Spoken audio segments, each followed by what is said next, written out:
Okay, so taking us now to our last back bend of the back bend series. Now, I won't say that this is the very, very last back bend. There is another asana that is a semi-inversion, another one, but it's it's the last main back bend that we're going to cover now. And the thing is with this, there are a few ways to practice. This is Eka Pada Rajakapotanasana, the one-legged pigeon pose. And the first version that I'm going to show you actually brings a very strong energy in the pelvic area. So I use this to really energize through in the Svadhisthana area, energizing the lunar side, the receptivity, and the activity, the emissive side. And so it's a very good asana just for really dropping into, and you can modify it as I will show you, just to hold it in a position that is really going to help you to hold. So you can use the elbows as a support, for example, if you can't go all the way down into the asana. And really dropping into this for at least a minute, 2 minutes, 3 minutes, 5 minutes on each side is going to, again, bring a lot of good energy to the pelvic area, and particularly if we direct it in the right way as well to Svadhisthana chakra. And then the last two ways that I will show you in practicing this asana, I will be bringing the energy more up to the heart. So let's have a look. So what we can do is whenever we're starting in either of these poses, and quite honestly I would do them separate. So if you're going to do the first version, do it alone. And if you want to do the second version, then I would do it as a separate asana. Some people do it together in like a vinyasa style way, but in the Tantra Yoga, it's two different energies. So coming into Parvattanasana, and then when you're ready, you can draw that left leg up and take it in and through, okay? Now, the first version of this, we could call the reclining pigeon pose, because we are coming down into a lowered position. And like I just said before, you can just try. If that is enough, then you're going to be staying in the one-legged pigeon pose. But if you can recline, then my recommendation would be to come onto your elbows at first. And then if you feel comfortable, you can extend down from there in this way. And then from this position, you're just breathing into the pelvic area.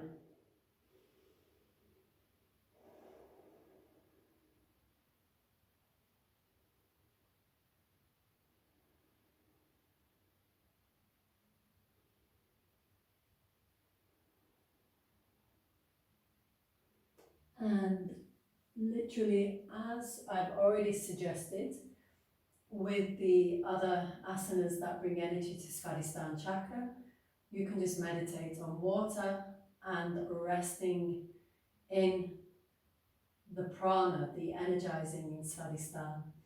Now, if you just hold the body in this position without placing any emphasis on your upper body, you can also work on Svadhisthana chakra in this way.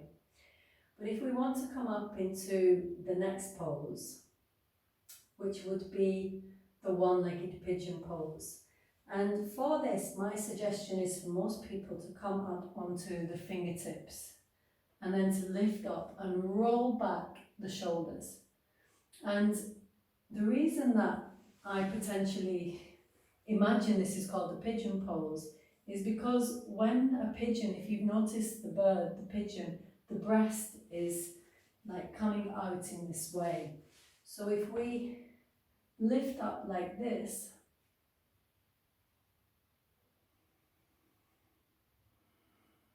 it can bring energy up into the chest area, yeah? But for many people, it's going to be a lot of energy still in that pelvic area, so you have to really lift up through your bandhas. And lifting up. Of course, if you don't have strong bandhas, you're going to sink down and the energy will still come in the pelvic area. So I would suggest to like guide your students in the right way. If they can feel it more in the pelvis and it's really impossible for them to lift up, then you just guide them in a way of feeling receptive to the water element, being receptive to the energies of Svadhisthana chakra. Now, I imagine some of you are thinking, why is Radhasi not speaking about Svadhisthana chakra and the sexual energy? It's not because I'm completely ruling it out. Actually, the sexual energy is a really big subject. To be honest with you, sexual energy can also be found in Muladhara chakra, and it can also be found in Manipur chakra, believe it or not. And so I don't usually just kind of zone into the Svadhisthana as being the only chakra that can have this phenomenon. My suggestion would be, if you feel sexual energy arise from certain asanas, like for me actually, I used to feel it more in Shalabhasana, the locust pose, but also Bhujangasana. And this was a little bit of a mystery for me in the beginning, because I was always taught that the energy lifts up to the heart and opens the heart in Bhujangasana, but I was mystified with this because whenever I held it, I would feel very, very aroused in the pelvic area with the sexual energy. And what I discovered was happening later, much later, when I really started to move away from just feeling what I was being told to feel, and I started to feel what I was feeling, and I started to investigate it, and I looked in and I saw that the way that my pelvis was on the floor was actually stimulating from this strong contact of my pubic bone on the floor. And this is why, you know, we would be holding Bhujangasana 5 minutes, 10 minutes, and I was completely in this stirring up of this particular energy. So it might be that there are some asanas that do stimulate you in this way.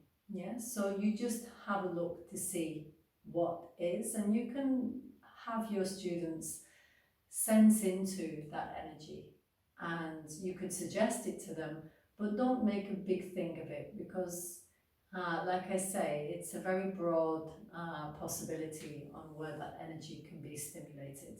For some people, they're feeling it quite constantly when working tantrically or working with arousing the Kundalini. So as we have spoken about, we can hold the body in the one-legged pigeon pose, and if we can lift up to the heart, my suggestion would be just breathing up into the heart space. It's not a big opener of the heart. I'm going to show you a big opener of the heart here.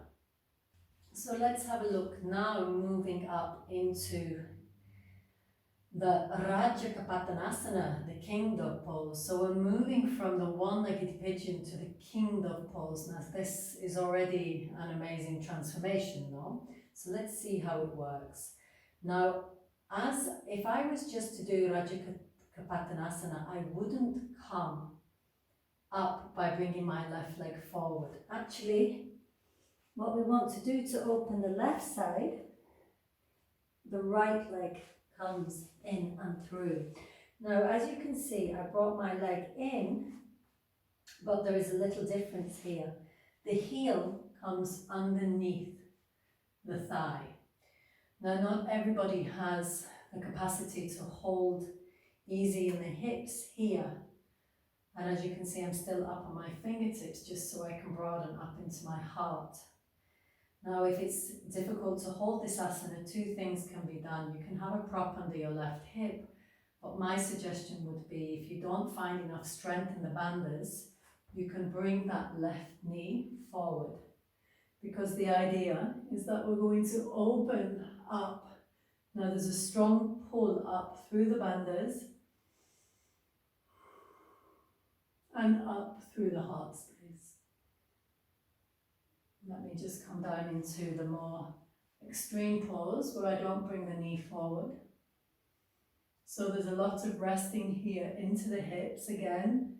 So I would suggest, if you don't have a lot of strength in your bandhas, to lift up and you can feel the energy a lot in the pelvic area, I would bring that knee forward to give you that support to lift up into the heart.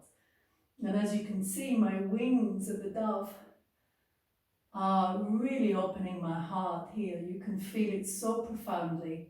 All the nadis that run through the arms and chest are just totally invigorated. And because my left leg is back, it opens up the left side of my body first.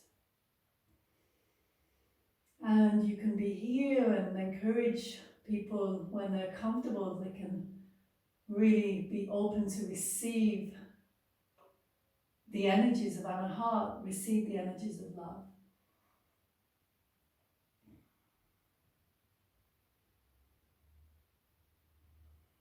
And then obviously on the opposite side, it would be the emissive energies.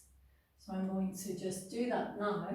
Number one, I feel like balancing the effect. And number two, it will be a nice way just for you to see the position of the body from this way. So coming onto the fingertips, and then as you can see, if I just come back like this, there's still a lot of sinking in my hips. So if you can't lift up through the bandhas, to get the energy up into the heart, then bring that back knee a little bit forward so that the energy moves up from the pelvic area.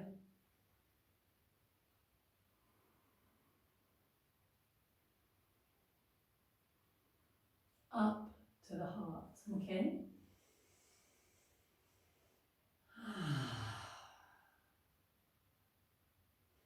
And then it's perfect from this posture to then bring the body down into the child's pose. I don't normally call it the child's pose actually.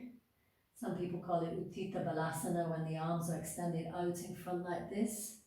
I call this Yogasana for reasons I will explain when we come to this asana. But it's a wonderful counter pose now, especially all these back bends we've been doing.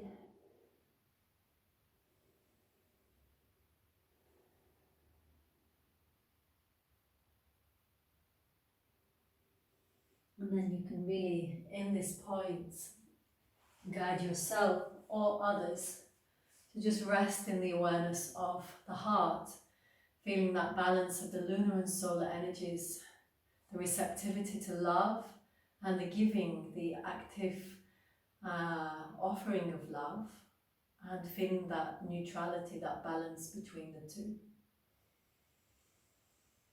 And also you can potentially feel a lightness up through your body, and a real lightness, you know, all that energizing through the potentially the hips and up through the core, and then this opening and expansion in the heart can really help us to feel that invigoration through the air element. I've told you before, I think the arms are connected to the heart.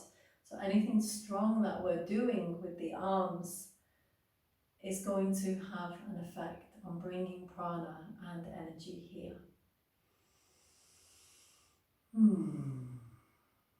Okay, very good. Thank you.